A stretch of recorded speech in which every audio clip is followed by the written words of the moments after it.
Friends, welcome to all of you at your on YouTube channel physics में solution. बच्चों, हम आज करेंगे 10.2 चैप्टर मैथ का। जो हमने सर्कल चैप्टर स्टार्ट किया हुआ है ना, उसके एक्सरसाइज 10.2 उसके आज हम करेंगे नेक्स्ट सम। हमने अभी तक 3 सम तक किए हैं बच्चों। आज हम स्टार्ट करेंगे 4th सम से। और ये बच्चों आप लोगों को पता है ना, ये सर्कल चैप्टर कौन सी एक्सरसाइज है? 10.2 क्लास 10th से। लेकिन बच्चों आप ये मत सोचना भी सिर्फ 10th क्लास के लिए इम्पोर्टेंट है। ये जो भी बच्चे कंपटीशन एग्जाम की तैयारी कर रहे हैं उन सब के लिए भी इम्पोर्टेंट है।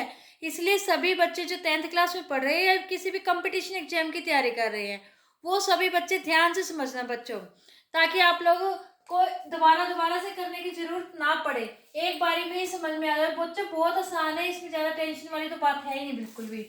चलिए स्टार्ट करते हैं। आज का सम हमारा है 4th सम। 4th सम में क्या कहा है बच्चों? Prove that the tangent at the ends of a diameter of a circle are parallel. इन्होंने क्या कहा है? किसी भी सर्कल के डायमीटर के पॉइंट्स पर दो टेंजेंट ड्रॉ किए गए हैं, बताइए वो पैरेलल है। मान लीजिए ये सर्कल है एक, इसका सेंटर है ये O। क्या है इसका? O क्या है इसका? एक सेंटर पॉइंट है, सेंटर है। और A और B क्या है? डायमीटर है, डायमीटर के एंड है। क्या है? A B is a diameter. और ए पॉइंट पर और बी पॉइंट पर हम क्या करते हैं? दो टेंजेंट ड्रॉ कर लेते हैं बच्चों, ऐसे। ए पॉइंट पर और बी पॉइंट पे इन्होंने यही कहा है ना, डायमीटर के पॉइंट्स पर जो टेंजेंट ड्रॉ किए होते हैं वो बताने हैं आपको। ये पैरेलल है। क्या है ये? पैरेलल है। ये हमने मान लीजिए ये है पी क्यू और ये है आर एस। पी क्यू और आर एस क्या है बच्चों? ये है टेंजेंट ड्रॉ किए हुए हैं हमने। ओके बच्चों, आप लोगों ने थ्योरम पढ़ी है। क्या थ्योरम पढ़ी है बच्चों? हमने पढ़ी है जो रेडियस होती है वो क्या होती है, इस टेंजेंट पे क्या होती है? वो परपेंडिकुलर होती है। डेट्स मीन क्या है? O A perpendicular to P Q. यही बात हुई बच्चों। सिमिलरली क्या होगा? O B also perpendicular to R S. यही बात है ना बच्चों। अगर ये परपेंडिकुलर है तो एंगल ये वाला कितने का होगा? 90 डिग्री का। ये एंगल भी कितने का होगा? 90 का। सिमिलरली ये एंगल कितने का होगा? 90 का। और ये एंगल भी कितने का होगा? 90 का होगा। यानी हम ये कह सकते हैं O A P is equal to O A Q is equal to O B R is equal to O B S. किसके इक्वल हो गए बच्चों? ये 90 डिग्री के इक्वल हो गए। क्या हो गए? 90 डिग्री के इक्वल हो गए। अब आप लोग इस ऐसे आप बता सकते हैं ये वाला एंगल और ये वाला एंगल दोनों कितने के हैं बच्चों? 90 डिग्री के हैं। इसका मतलब क्या है? Angle O A P equal है एंगल ओ बी एस के।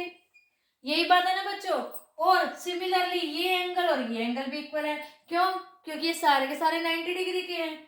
यानी angle O A Q equal होगा एंगल ओ बी आर के।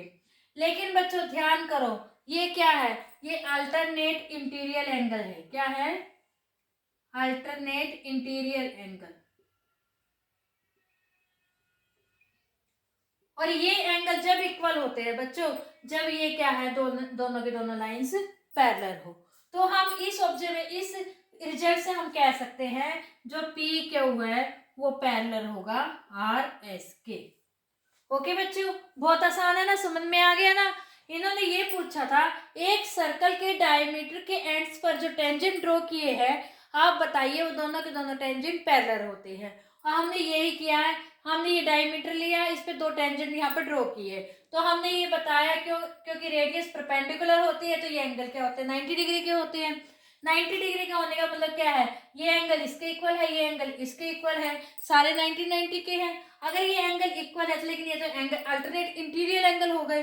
अगर ये अल्टरनेट इंटीरियर एंगल इक्वल है, ये इक्वल तभी होते हैं बच्चों जब ये पैरेलल होते हैं। अब अगर ये इक्वल है तो इसका मतलब क्या है? ये दोनों के दोनों जो टेंजेंट्स है वो क्या होंगे? पैरेलल होंगे। चलिए बच्चों, अब हम कर रहे हैं हमारा नेक्स्ट सम है 5th सम। 5th सम में क्या है? Prove that the perpendicular at the point of contact. इन्होंने क्या कहा है? किसी भी पॉइंट ऑफ कॉन्टैक्ट से जो परपेंडिकुलर ड्रॉ किया गया है to the tangent to a circle, एक सर्कल के टेंजेंट से पासिस थ्रू द सेंटर, वो सेंटर से पास करता है। ये मान लीजिए कोई एक सर्कल है, ओके, ये इसका सेंटर है O। मान लीजिए ये कोई पॉइंट है P, इस पर हमने एक टेंजेंट ड्रॉ किया हुआ, ओके, P क्या हुआ, एक हमने टेंजेंट ड्रॉ किया हुआ है।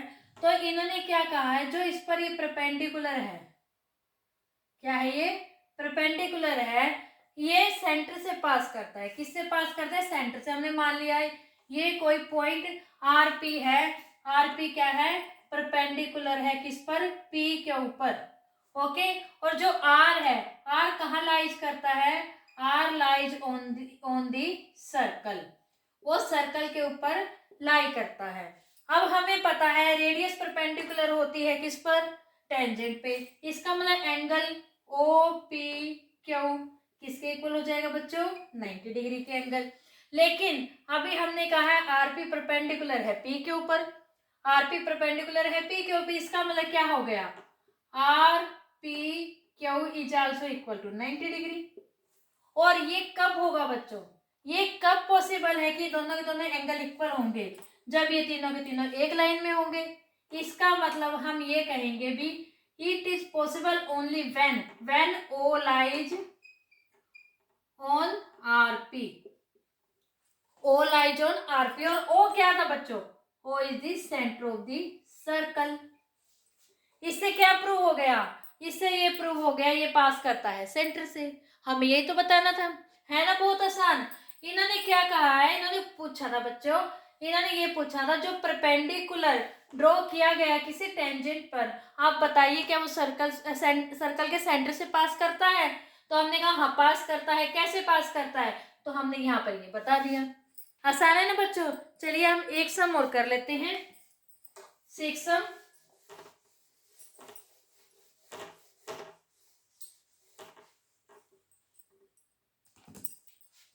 सिक्स सम में क्या कहा है बच्चों, इन्होंने क्या कहा है, the length of a tangent from a point A, किसी ए पॉइंट पर, ए पॉइंट से टेंजेंट की length at distance 5 centimetre from the centre of a circle is 4 centimetre. क्या है, ये एक सर्कल है,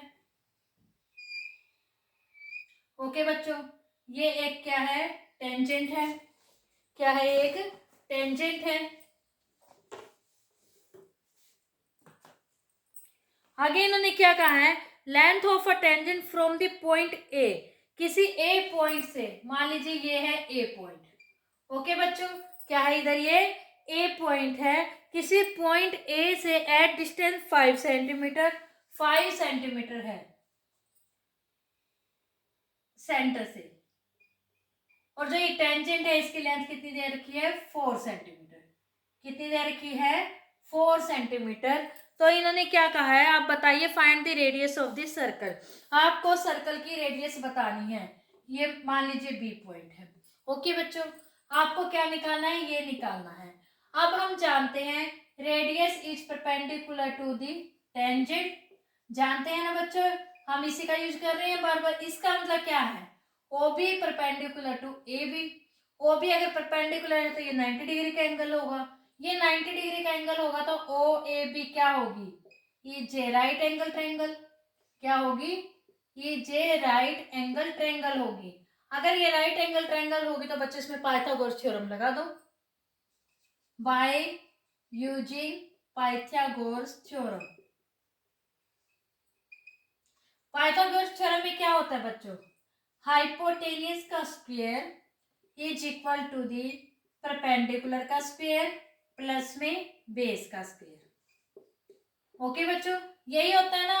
ओ ए की वैल्यू हमारे पास है कितनी है, 5 का स्क्वायर, ओ बी कितना है हमें नहीं पता, हमने ओ बी ही निकालना है, that is the radius of this circle.